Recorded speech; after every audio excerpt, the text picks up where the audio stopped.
tepat tanggal 17 Agustus, di hari Jumat itu, tahun 1945, jam 10 pagi, di Jalan Pegangsaan Timur, jangan lupakan, nomor 56. Nomor itu penting karena menunjukkan satu tempat tertentu. Kalau cuma jalannya saja, berarti, maaf ya, proklamasi berlangsung di jalan. Nggak ada nomornya, nomor itu menunjukkan kedudukan tempat. Ini jalan, jalan apa namanya Pak? Kistu Kencana, ya, Kistu Kencana Timur, nomor 27, Masya Allah. Nomor 27 tempat ini. Kalau cuma Kistu Kencana saja di jalan. Pertanyaan saya, kenapa tidak pernah dijelaskan dalam buku sejarah? Siapa yang punya rumah tempat yang nomor 56 itu? Jalan Pegangsaan Timur nomor 56. Rumah siapa nomor 56 itu?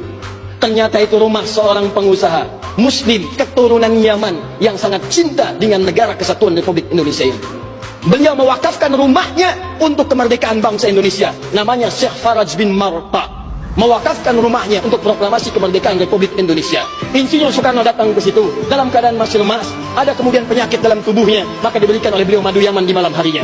Siang-siangnya sudah fresh, dalam keadaan yang baik, maka digelorakanlah kemudian di sampingnya ada Bung Hatta, proklamasi sampai dengan ujungnya.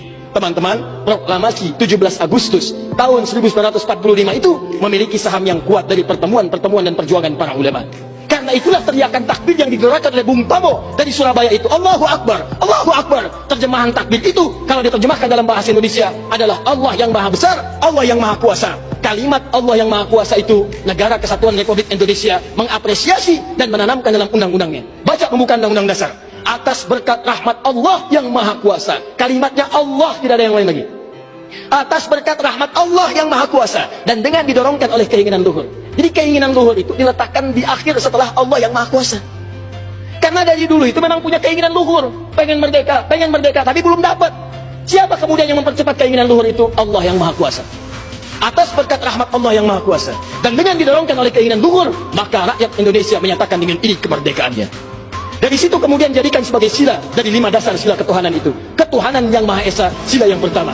Siapa ketuhanan yang Maha Esa itu? Dalam pengertian kita, Esa artinya Ahad. Kul huwallahu ahad.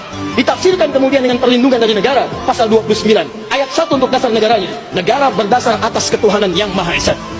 Karena itu kalau di bumi Indonesia ini ada orang-orang yang anti Tuhan, ada orang-orang yang menolak ketuhanan, sesungguhnya dia sedang melanggar undang-undang. Dan pasal 29 ayat 2-nya, negara menjamin kita untuk menerapkan nilai-nilai ketuhanan dalam bentuk ibadah. Perhatikan bacaannya. Negara menjamin kemerdekaan tiap-tiap penduduk untuk memeluk agamanya masing-masing dan beribadah menurut agama dan kepercayaannya itu.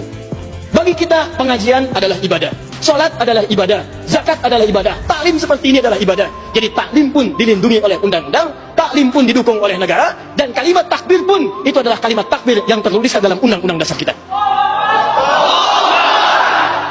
Jadi kalau ada anak bangsa yang anti dengan kalimat takbir, itu artinya anak bangsa yang tidak mengenal perjuangan nenek moyang kita yang telah mewujudkan negara kesatuan Republik Indonesia. Takbir.